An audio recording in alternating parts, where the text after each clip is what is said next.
Hey everybody. So we're going to get into chapter 9, which is on gender inequality. And that lecture for Social 101 or social Intro to Sociology. And we're going to talk about the basics of gender. Now, I'm going to try to be brief. I'm going to warn you that this is my area of focus. This is something that I love, I am passionate about.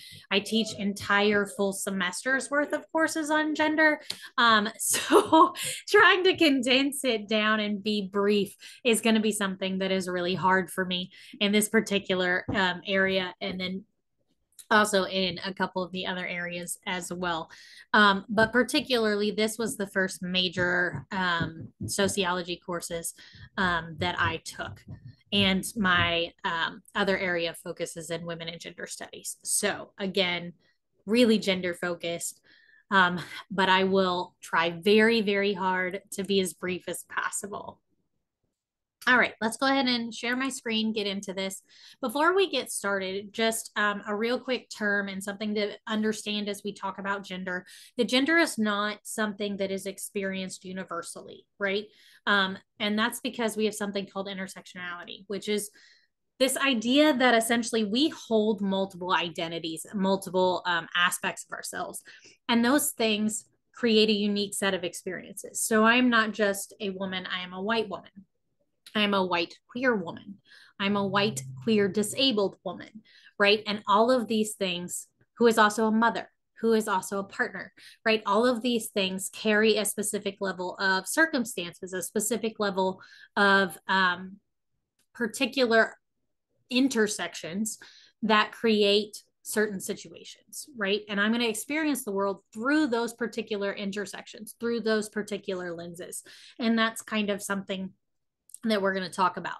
And because of that, I'm going to experience the world differently than, say, a Black woman would, or a Hispanic man would, or a able-bodied person would, right? And these things are going to make my set of experiences different than other people's, but in a way that is because of the way particular forms of my identity meet, if that makes sense. All right. So let's kind of move through here. So the gender binary is this traditional idea that there are only two genders, which are either designated as feminine or masculine, and that they have social roles that are specifically based on those two particular identities. And this binary is this idea that those things are opposite, that they're inherently and discretely non overlapping forms of identity, right? And that you cannot do both, or those have no intersecting characteristics. None of those things cross over, right? Which we know is just not true, right? Because you can point to any particular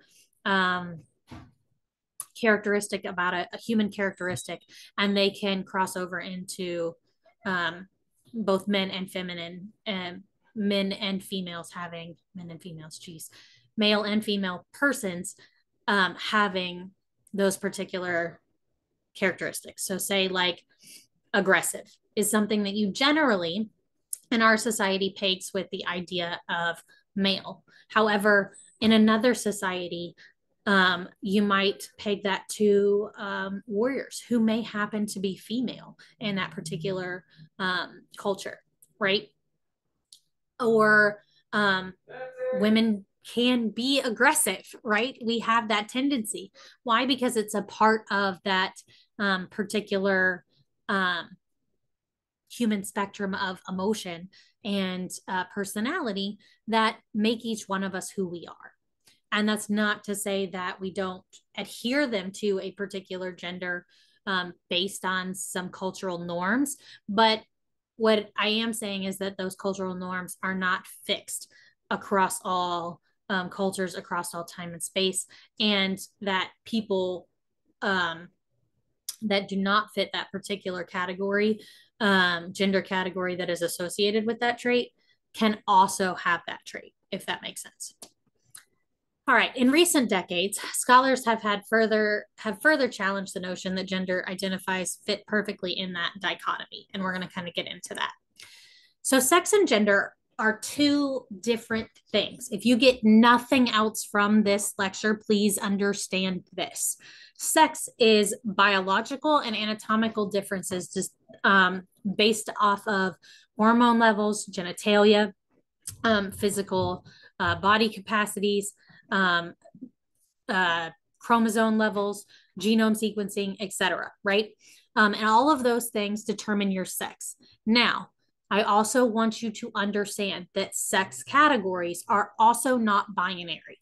You do not just have men and just have women's sex. You have a multitude of varying identities, including in a group called intersex or humans with intersex traits that vary these things, that might have a little bit of one or a little bit of other, or whose hormones levels don't fit in that binary box of male or female.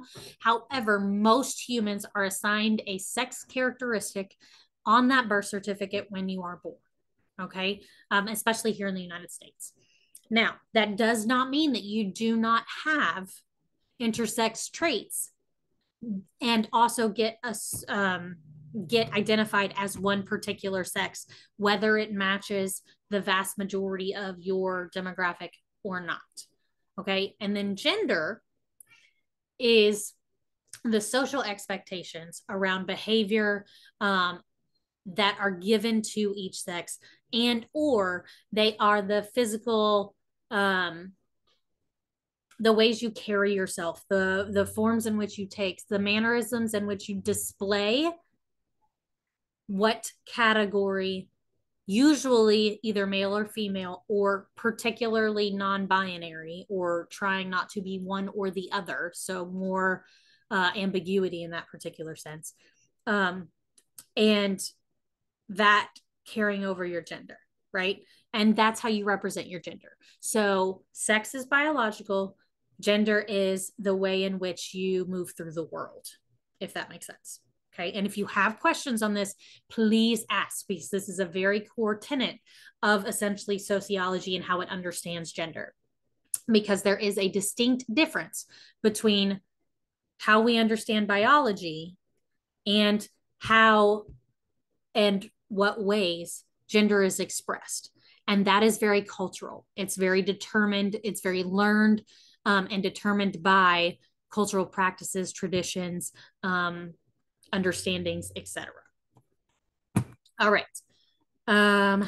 Let's get in here. So biological essentialism is this idea that or this view that differences between men and women are natural, inevitable consequences of these natures, this biological nature inside of us. Now, the problem with this is that nearly all social science, like almost all social sciences, think that this idea neglects an understanding of how human behavior is shaped. Essentially, we learn things from social connection, right? We learn things socially. And because of that, we consider gender to be socially constructed. So what it means to be woman changes culturally. It changes over time. At one point, woman did not mean you could wear pants. That was not part of what it meant to be ascribed as woman, right? When you do the intersection of woman and age, long hair tends to be a category that, while typically associated with woman, tends to change as you age, because after a certain point, there's kind of this understanding that you're going to possibly have shorter hair, right? That doesn't make you less woman. It is a cultural understanding of that intersection between age and gender, right? So because those things are not fixed and they don't stick and they're not universal across all cultures, time and space, they cannot be inherent, if that makes sense, right? So if gender was inherent, then the way you did woman or the way you did man would have to be the same across time, history, space. Everything would have to be universal. And that is so much not the case. Okay. And so this is why this idea of biological determinism, or this idea that this is an innate process, it's not something that we learn or something that is taught to us, doesn't hold up, right? Because we learn how to be human from other humans.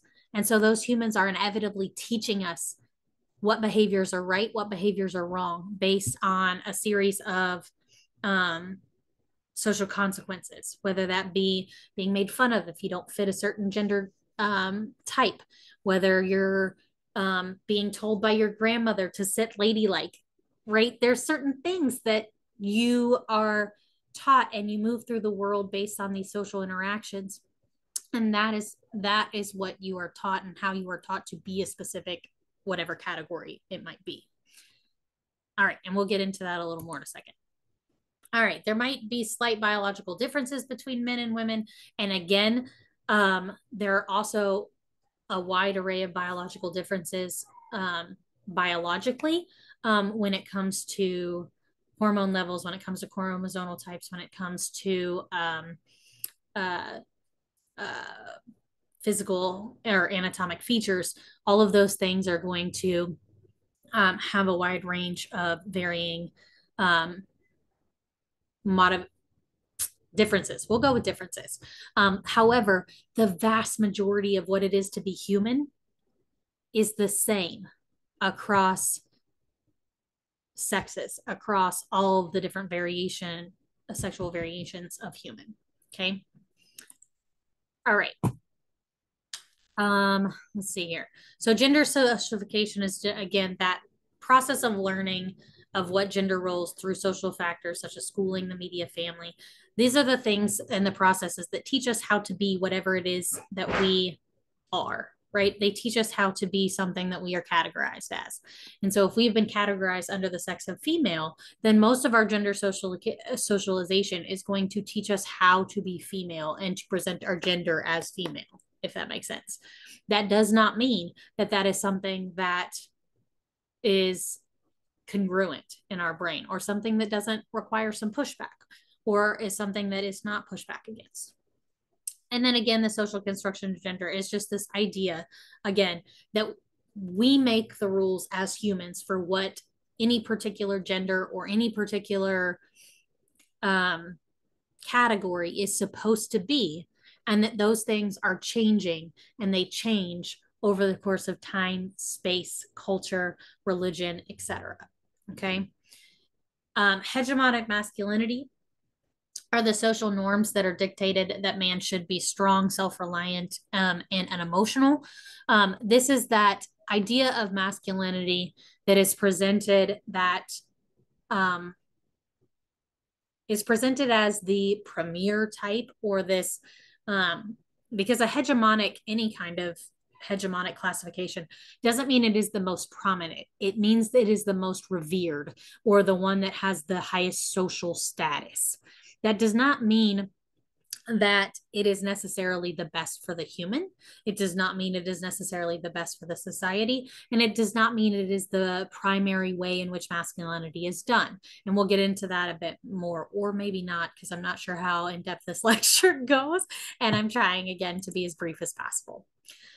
So doing gender is a concept or an idea where it talks about the fact that we present ourselves to the world by expressing our gender in specific ways. The way we dress, the way we wear our hair, the way we wear or not wear makeup, the ways in which we carry ourselves, the way we walk, the pronouns we use, the mannerisms that we take in social situations, right? All of these things display our gender to other people in these social interactions. And what that's called is doing gender. I do gender by having long hair. However, I also project gender by not putting on makeup every day. Okay. These things have push and pull. And doing gender is this process by which we either adhere to or decide to push against, whether intentionally or unintentionally, gender norms within our culture. All right. And again, how we do that depends widely on race, social class, social context, culture, religion. All of these variables will impact what it is and what it means to do gender for each one of us. All right. So this is just some examples in New Guinea. Certain tribes, men and women, were expected to behave similarly to each other. Male and female roles were reversed from most traditional Western roles. In one particular tribe in Africa, the specific gender roles, they have specific gender roles, but men and women both perform childcare and oppose violent conflict. This is also a matrilineal society, if I remember correctly. In the Bakapash in Afghanistan are daughters whose parents dress and treat them as sons so they can experience the advantages awarded to boys. Right. So these are just examples of the ways in which cultural variation can change our expectations of gender, and how those are not necessarily conducive to or connected to the sex of one's individual person. All right. So blurring the boundaries, again, adherence to the gender binary is not universal, right? There are many, many, many people in the world who push back to specific parts of our gender or what gender has been ascribed to us. On top of that, you also have entire categories of individuals who will claim for themselves that they do not want to adhere to the current gender binary and or do not fit in the current gender binary and or do not fit in the current binary category in which they were deemed at birth. And we'll get into that. So cisgender is this idea of your gender or what you ascribe to be being the same as the category or the sex you were assigned at birth in that particular category. And then, so essentially this is, say, for instance, I am cis. So on my birth certificate, it says that I was born female. Right. So my sex was assigned female at birth, and I adhere to a female gender. I use the pronoun she, her. I dress and act and embody femininity, right? In most aspects of my life, right? And these things allow me to have space or create space or be in the category of what is considered cisgender, which is saying that my ascribed characteristic at birth for my sex matches the gender classification I give for myself. All right. However, a transgender person is a person who identifies or expresses a gender identity that differs from their sex at birth, right? Okay, so if you are a trans woman, then more than likely you were assigned male at birth.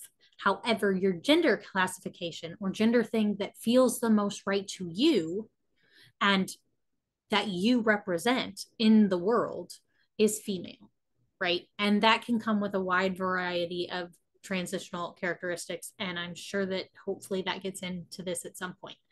And then there's intersex, which is an individual possessing both male and female genitalia and or okay, let's be really realistic about this. This is not just genitalia. This also goes into chromosomes,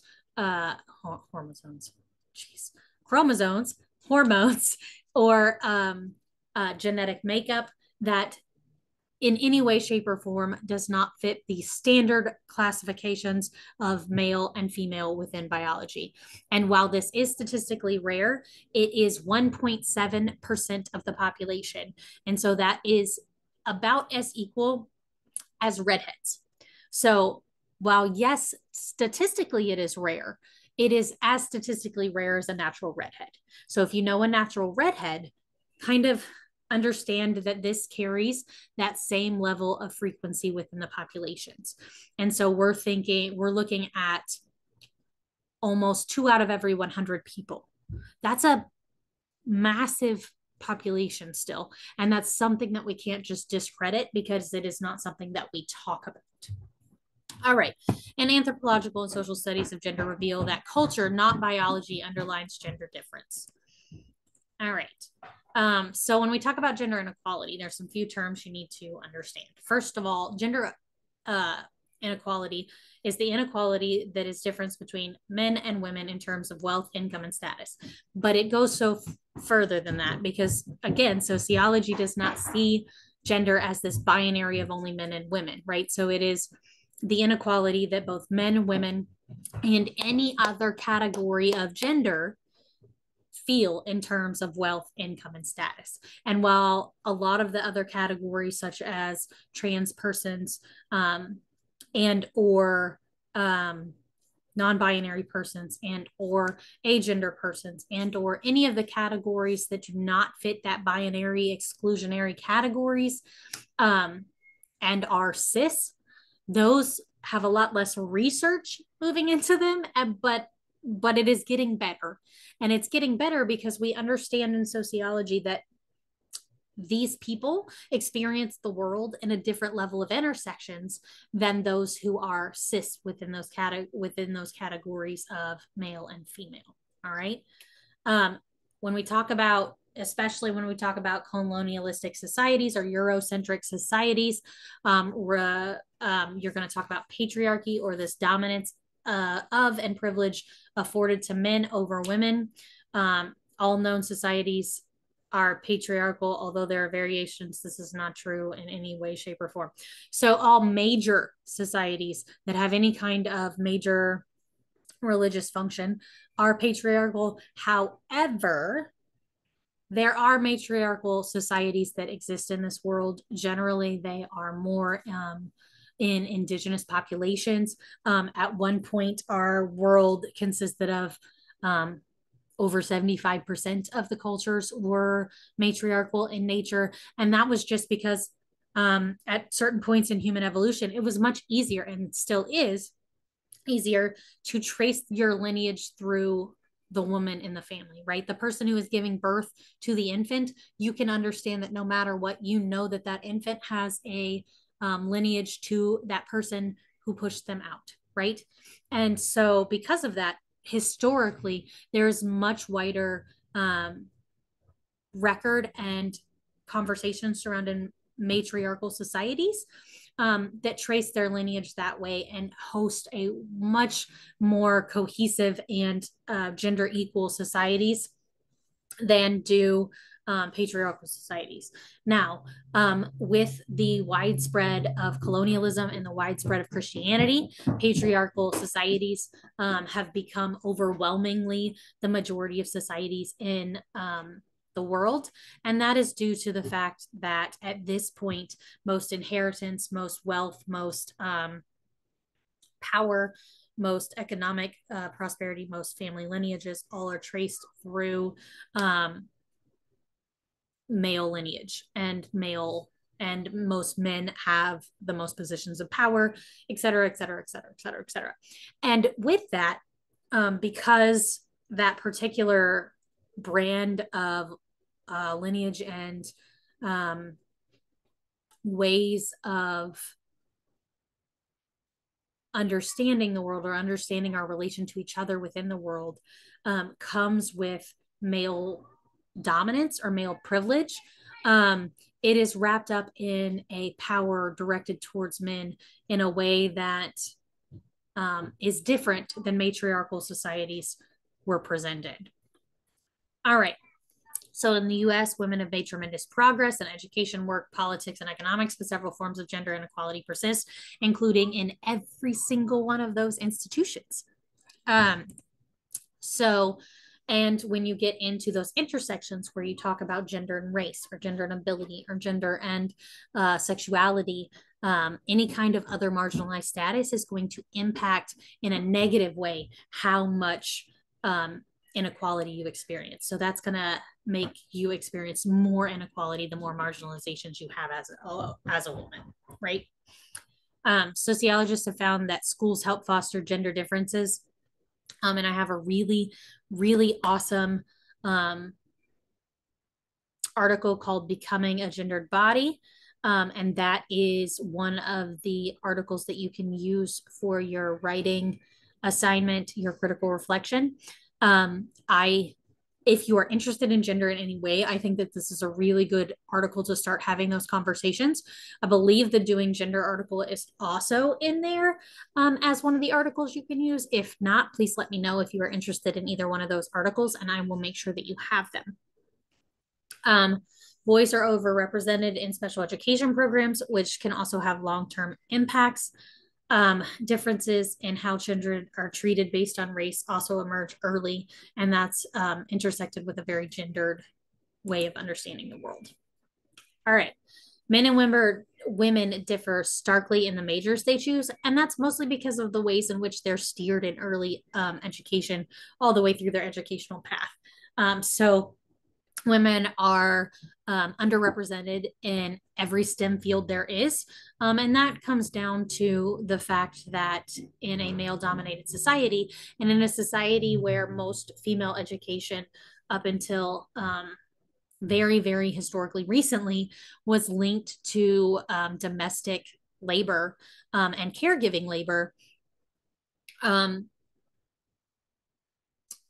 there was a lot of ground to be covered when it came to making sure or starting to remedy the inequality that women experience in the STEM fields. STEM being your science, technology, math, no, engineering and math, sorry. The majors women choose are fields that garner the lowest earnings. Again, these things are not just chosen by women, these are things that women are steered towards. So it may not be something that may be the first choice for the woman, but maybe something that is overwhelmingly told to that person that they would be good at, or told to that person that they should do. And that's going to overwhelmingly be in centers of care work or things geared towards any kind of domesticated labor. So in the workplace, you're going to see women's workplace participation in the labor force has risen more or less continuously since the early 20th century, and they are currently make up roughly half of the workforce. Again, women have always been part of the workforce, right? They have always been part of care work. They've always been part of domestic labor, especially women of color. Women of color have traditionally not been ones that get to stay at home with children because those have not been systems, because economic systems have not been in place that allow for people of color to have single income households. And there is a significant amount of domestic labor in white households that has been done by predominantly women of color over the course of history, whether through force or through low economic wages. All right, during the 2008 economic downturn, 80% of the jobs that were lost were jobs held primarily by men. Since the 1970s, the number of married and unmarried mothers in the workforce has massively increased. And again, a lot of that comes down to our economics really require a two-income household at this point in the United States. All right, gender typing. So women holding occupations of lower status and pay, such as secretary versus bosses, or nurse versus doctor, et cetera. And men holding or teacher versus principal, holding jobs in higher status of pay, such as managerial and professional positions. Once an occupation has become gender typed, and inertia sets in. So job hierarchies are built around the assumption that men will occupy those superior positions, which then gets more promotions that adhere to that norm, et cetera, et cetera. Women now occupy many of the jobs that used to be extremely exclusively male. However, they occupy them at not an equal level. And when you have those intersections that allow for conversations of race, conversations of ability, conversations of age, et cetera, you're going to see that those gains diminish quickly the more marginalizations a woman has. All right, so this is your gender pay gap. But again, this is for particularly white men and white women's wage, right? So this is not going to say have a Hispanic woman's pay gap and against a white man's pay, right? And the gap between there, it would be significantly larger. And if you want that data, I can give you that as well. All right, sex segregation is the concentration of men and women in different occupations. These differences are believed to contribute to the gender pay gap. While Equal Pay Act of 1963 holds that men and women must earn equal pay for performing equal work, women tend to hold different jobs, and typically jobs that are dominated by women are paid less. Now, even in positions that are similar, they are still paid less. So even though this act is in place, there is also a level to which you get hired, promoted, the amount of time you're off for possibly maternity leave. All of these things adhere to the ways in which promotions work and the ways in which they favor men over women. All right, so the glass ceiling is this idea that a promotion barrier that prevents, there's a promotion barrier that prevents women from upward mobility within an organization. There's also something called the glass escalator, which is really this idea that depending on where you are, you might be moving, but you might also go backwards, but you might also not reach the floor at the same time, et cetera, et cetera. Or as you move up, someone else that's above you is also moving up and they're moving up at the same rate as you, but that gap's still there, et cetera. And again, a reminder that these intersections are different, right? So white women as compared to Black men or Hispanic men may actually see a differential in that gap and or a reversal in that gap, depending on how race is intersecting with gender. All right. So white men in stable middle-class jobs and predominantly women-dominated fields may experience a glass escalator of a promotion. So they may end up experiencing that rise to the top of a male or a female-dominated work environment, even though it is female-dominated. While the gender pay gap has increased among all races and ethnic groups, it is not the same for each group. So white women earn 82%, such as their male counterparts, compared to 89% for Black women, 86% for Hispanic women, and 76% for Asian women. To men of that same racial category, not to men, not to white men, if that makes sense. All right, so sexual harassment is a major issue within a workplace, and it is the making of unwanted sexual advances by one individual towards another, with which the first person persists, even though it is clear that the other party is resistant or has flat out said stop. U.S. courts have defined two types of sexual harassment. That's actually not true. There's more than that. But the two most common are quid pro quo and hostile work environment. Hostile work environment just is what it sounds like, that the sexual harassment makes that workplace an incredibly toxic place for that person to work. And a quid pro quo is essentially this idea that, well, if you do something sexual for me, then I will give you something that you desire, whether it be a promotion or a pay increase or a job that you want or a client that you would like to take or a particular new responsibility or etc. About 12,000 sexual harassment complaints are filed each year, but most go unreported. So this is exceedingly low compared to the actualities of this situation. All right. So when you look at economic equality globally, in 2015, 50% of women participated in the global labor force compared to 76% of men. Women have higher labor force participation rates in high income countries, which makes sense. The feminization of the global workforce has increased the exploitation of young, uneducated, largely rural women around the world who often labor in unsafe, unhealthy, low-paying jobs, lacking job security. All right.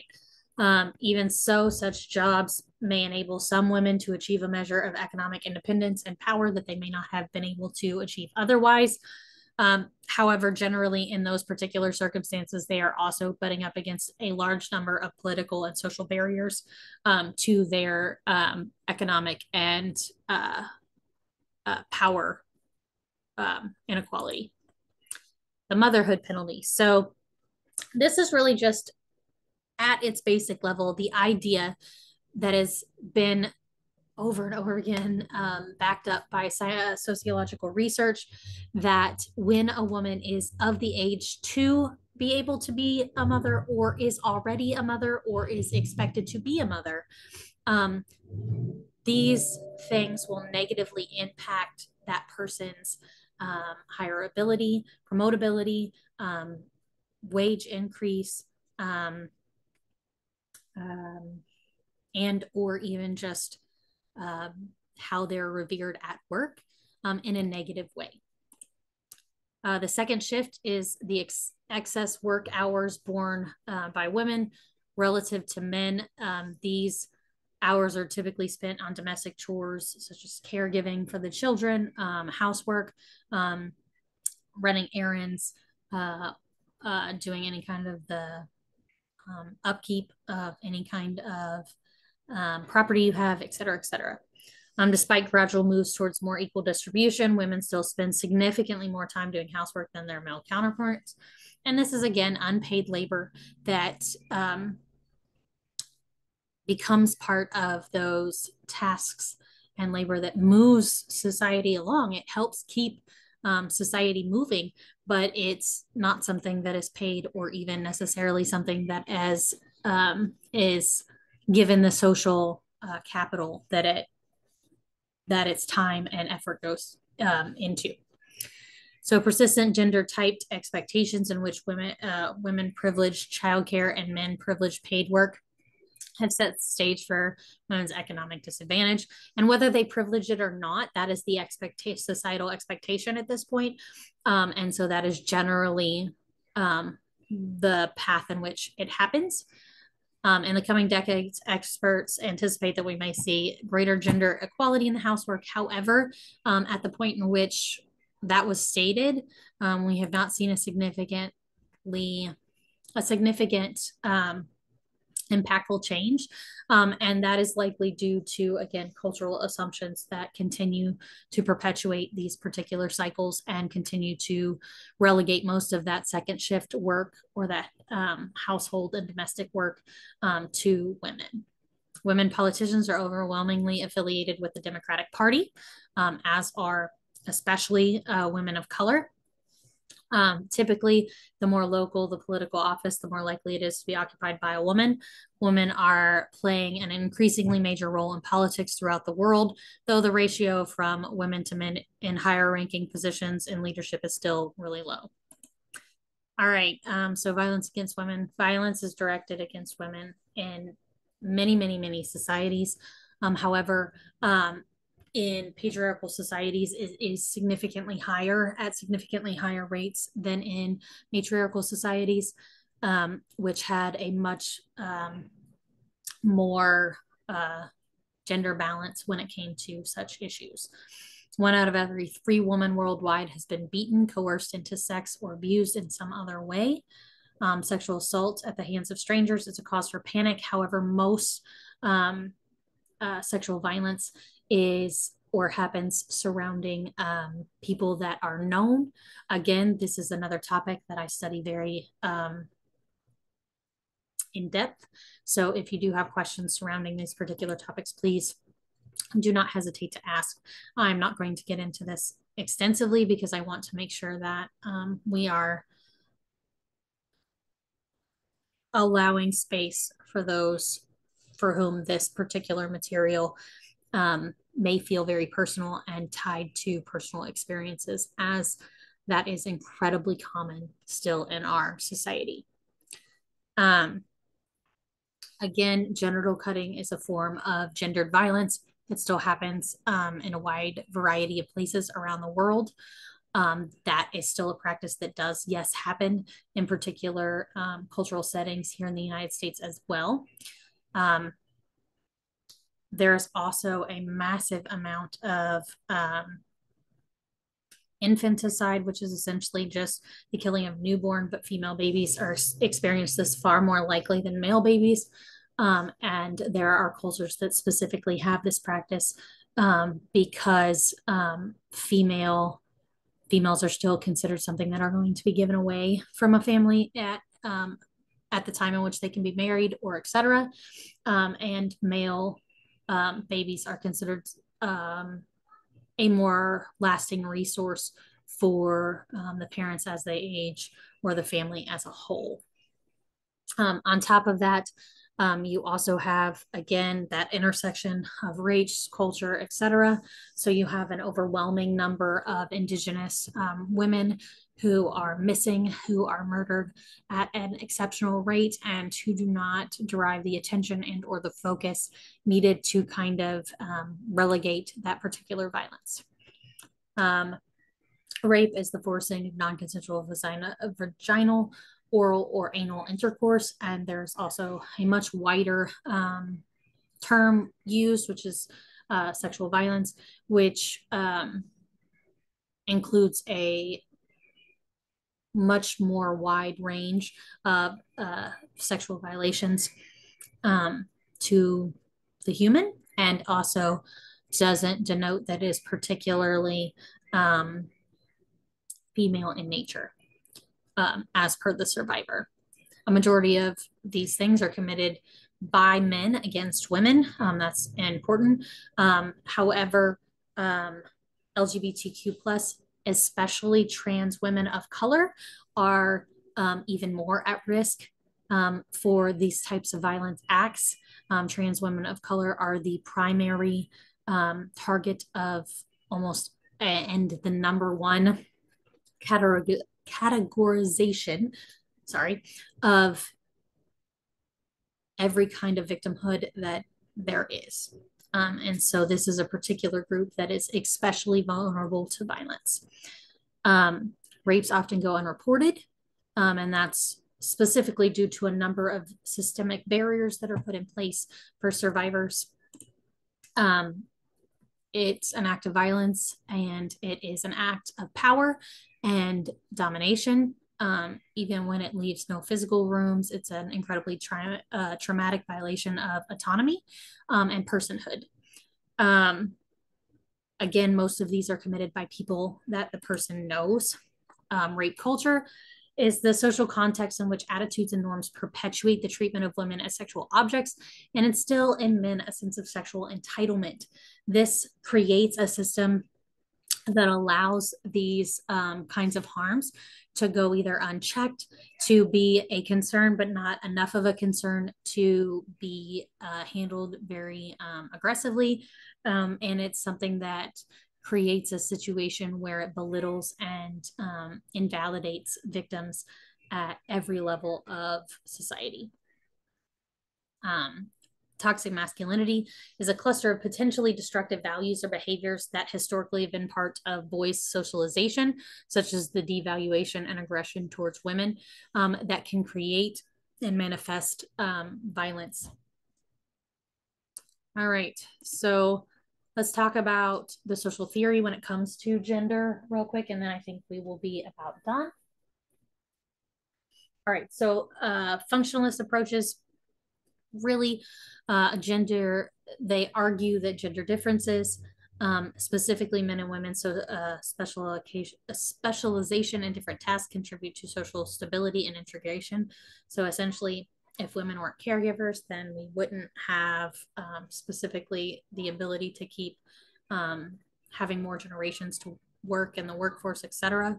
Scholars who support these concepts of natural differences argue that women and men perform those tasks in which they are biologically best suited.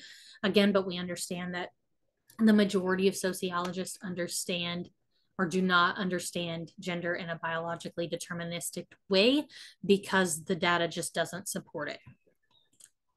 Critiques of this, critiques have found functionalism neglects the social tensions at the expense of consequences and perpetuates a conservative view of the social world.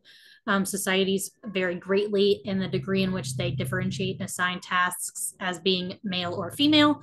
And feminists argue that physical differences alone cannot explain the stark gender differences in men's and women's social and economic experiences.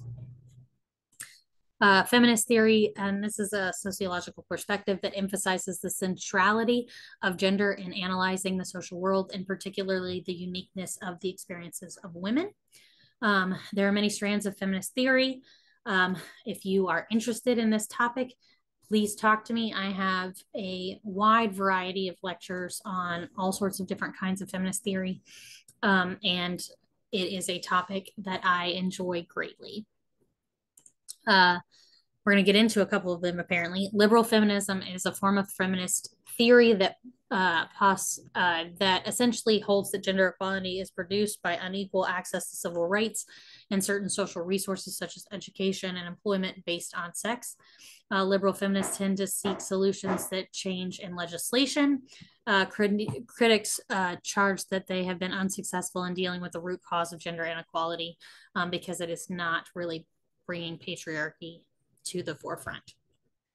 Radical feminism is a form of feminist theory that explains gender equality through the result of male dominance in specific aspects of social and economic life. They are often concentrated on the family as one of the primary sources of women's oppression. They believe in gender equality can be attained only by overthrowing patriarchal order because patriarchy is a systemic phenomenon. Again, critiques of this emphasize on male violence and the objectification of women has brought these issues into the heart of mainstream debates. So that's actually a good thing. However, critics argued that the concept of patriarchy as a universal phenomenon does not leave room for historic and cultural variations, and that their view fails to recognize that not all men have equal power to act as oppressors and not all women are equally subjugated. Black feminism is a strand of feminist theory that highlights the multiple disadvantages of gender, class, and race that shape and experiences of non-white women. So essentially intersectionality. Black feminists reject the idea of a single unified gender expression experienced evenly by all women and argue that early feminist analysis reflected the specific concerns of white middle class women, which it did. They make a point that early Black suffragists supported the campaign for women's rights, but realized that the question of race could not be ignored. Suffragettes, members of the early women's movement who pressed for equal rights. Some Black feminists argue that Black women are